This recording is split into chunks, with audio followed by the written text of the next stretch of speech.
shot de biologia. Em Biologia por Osmose. E aí, pessoal, aqui quem fala é o Vinícius. Aqui quem fala é o Lucas e nós somos estudantes de Biologia na Federal do Paraná. Estamos aqui para poder entregar o conhecimento de uma forma sem hierarquia ou julgamento.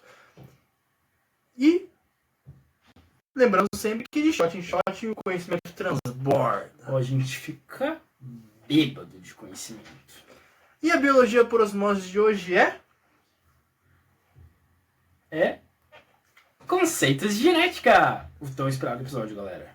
E hoje nós vamos desvendar os conceitos tão intrincados da genética, né? O que é gene, genótipo, genoma, cromatina. Então, vem com a gente nessa, que vai começar o Biologia por Osmose, o nosso novo quadro.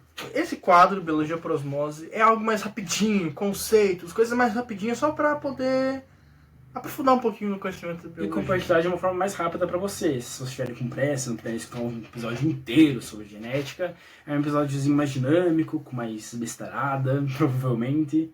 E é isso. Para começar, precisamos explicar o que é o DNA. Um polímero de nucleotídeos. O que é um polímero? São a mesma molécula repetida trocentas vezes. E o que é um aminoácido? O que é um nucleotídeo? O nucleotídeo é uma pentose com um grupamento fosfato e uma base, a tão famosa base nitrogenada. E outro conceito muito importante é o gene, né, Vinícius? E o gene, acho que a galera pensa que o gene é aquela coisa, que, por exemplo, é passado de pai para mãe, é uma coisa hereditária, só que, em si, o gene é uma porção do DNA que codifica um RNA, que pode ser um RNA mensageiro, um RNA transportador, um RNA ribossomal, que podem ou não ser traduzidos se tornando proteína, que pra gente, pra todo mundo do universo, proteína é o essencial pra vida. Não é só para fazer músculo, não. Não, gente. É para o funcionamento da célula em si. Proteína não é sinônimo de whey, galera. Por favor.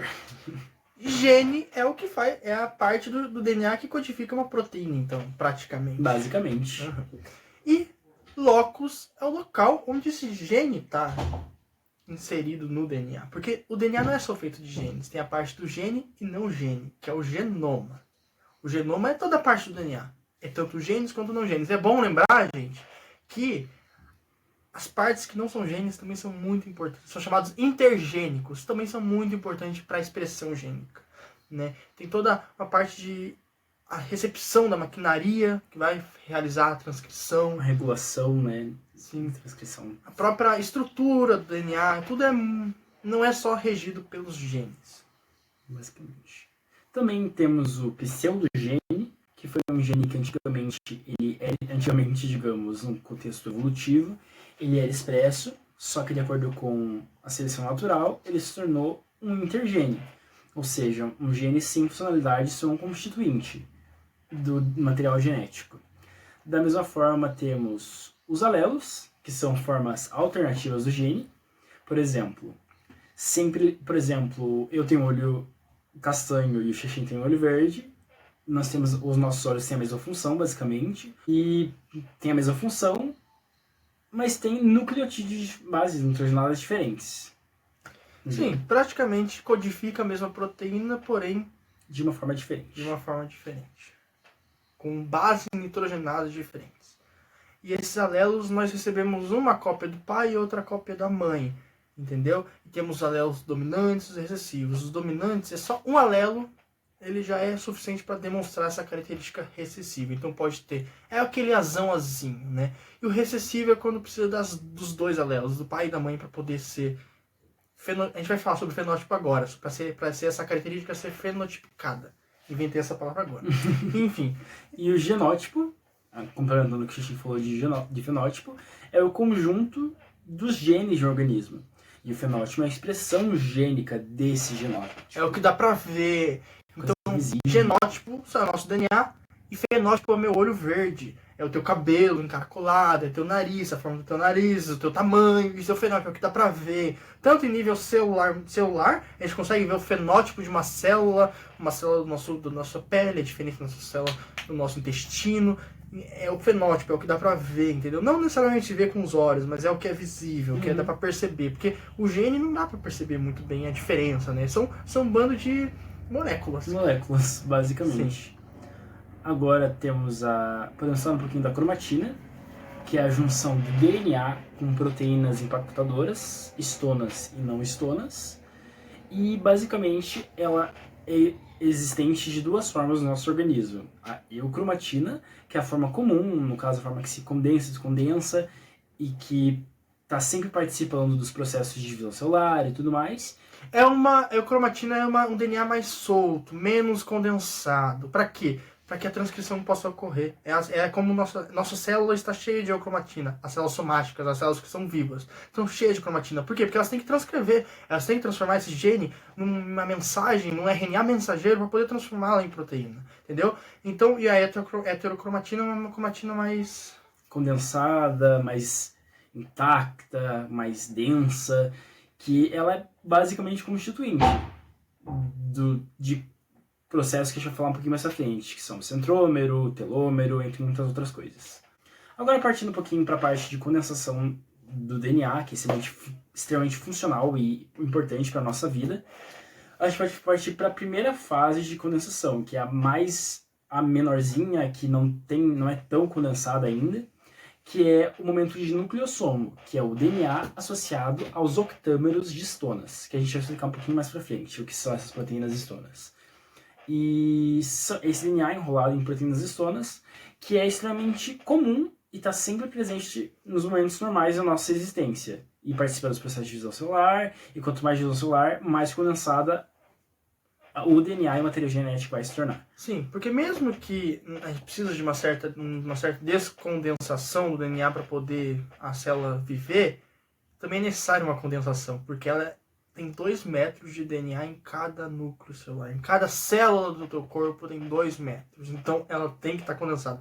Ela não pode estar tão condensada. Ela tem que estar um pouquinho para caber dentro porque ela não fica na célula, ela fica dentro do núcleo da célula, que é um lugar menor ainda. Então precisa das estonas para fazer essa compactação. Porém, no cromossomo é a maior taxa de condensação do DNA. O cromossomo é aquelas 2 borboletinhas assim, né? Quem não tá vendo, quem tá só ouvindo, não viu, não entendeu. Mas enfim, ocorre no processo de divisão celular, seja na mitose ou na meiose. É o momento que tem mais estonas, as estonas estão completamente condensando esse DNA. A estona é uma proteína dividida em 8 subunidades, em que faz essa condensação do DNA de uma forma bem eficiente. E quando está no cromossomo, como eu já expliquei, se está descondensado, a transcrição pode ocorrer. Mas se está condensado, a transcrição não ocorre. Ou seja, não tem a fabricação de proteínas. Faz sentido, né, Vinícius? Porque se a célula está se dividindo, ela não está preocupada em produzir proteína. Ela está preocupada em se dividir. Como também, quando a gente está comendo, a gente não está pensando em reprodução. Quando a gente está fugindo de um predador, a gente não pensa em se alimentar. Mais ou menos a mesma situação. Agora, partindo para a descrição de um pouquinho das partes dos cromossomos, temos os telômeros, que são as extremidades dos cromossomos, que são extremamente importantes para a manutenção da estabilidade do material genético. Eles são basicamente semelhantes em todos os organismos. É uma conservação assim que vem sendo observada em muitos organismos. E o telômero serve realmente para poder evitar que as células, se o DNA se regenere, né? A gente explicou isso um pouquinho melhor no episódio passado, chamado de câncer, que explica um pouco melhor a telomerose, o telômero. Então a gente não vai explicar aqui para não aumentar. Enfim. Também temos o centrômero, que é uma parte também constituída de heterocromatina, presente no meio do cromossomo, né? Esse centrossomo, esse centrômero, melhor dizendo, ele é responsável para que as fibras do fuso se conectem a ela e façam uma certa divisão celular na parte da anáfase, para que divida os 2 cromossomos e tenha certinho metade de um, metade do outro dos cromossomos durante a divisão. Agora a gente vai começar a falar um pouquinho sobre o dogma central da biologia, que isso sim é um dogma, pessoal, e a gente tem que louvar, porque a nossa existência deriva disso, que são os processos de duplicação, transcrição e duplicação. A duplicação, como o nome diz, é basicamente a duplicação do DNA, ambas as fitas do DNA, nos momentos de divisão celular, porque a célula que está sendo gerida, digamos, e duplicada, vai precisar do nosso material genético. Então, o material genético é duplicado para que possa ter esse mesmo material genético na próxima célula. Sim. Então, a mitose é de uma célula, gerar duas células, né? Isso. Então, para que não perca material genético, ele precisa duplicar para que tenha material genético, né? Suficiente para as duas células. A transcrição que a gente tanto falou é transformar a mensagem que está no DNA das bases nitrogenadas em um RNA mensageiro. Que esse RNA mensageiro é o que vai sair do núcleo para poder entrar em contato com os ribossomos e nos ribossomos ocorrer a tradução. Que a tradução é o processo da transformação, ou da leitura, no caso, desse RNA mensageiro em proteína, na transformação em aminoácidos, que se juntam formando as famosas proteínas, que são essenciais para tudo na nossa vida. E a tradução ela ocorre de acordo com a leitura de códons, que são trincas de bases nitrogenadas. Tem sempre aquela tabelinha que a gente vê, que é o código genético, que sempre tem as letrinhas, 3 letrinhas e o aminoácido. 3 letrinhas e o aminoácido que gera isso. Essas letrinhas são as bases nitrogenadas, né? E é interessante, o código genético é a linguagem que está falando. Então, por exemplo, 3 bases nitrogenadas, sei lá, adenina, citosina e uracila. Eu inventei. Essas 3 bases nitrogenadas que estão lá no DNA, que foram transcritas em RNA mensageiro, vão dar uma proteína específica. Códons diferentes podem dar a mesma proteína? Podem. Aminoácidos. Os aminoácidos vão se juntar e formar proteínas, né? Aminoácidos. A proteína é o quê? É o polímero de aminoácidos. DNA é o quê? Polímero de nucleotídeos. Exato. Mas... E é isso, pessoal. Basicamente é isso, pessoal. A gente vai fazer sim. Eu sei que tá todo mundo pedindo um episódio só de síntese proteica, em que a gente vai explicar certinho transcrição, tradução e tudo mais. Então, basicamente, DNA vira RNA mensageiro para virar proteína. Sim! Sim! Sim! E é basicamente isso, pessoal. Obrigado para quem acompanhou. Esse é o primeiro episódio da nosso novo quadro Biologia por Osmose. E coloquem ideias aqui nos comentários.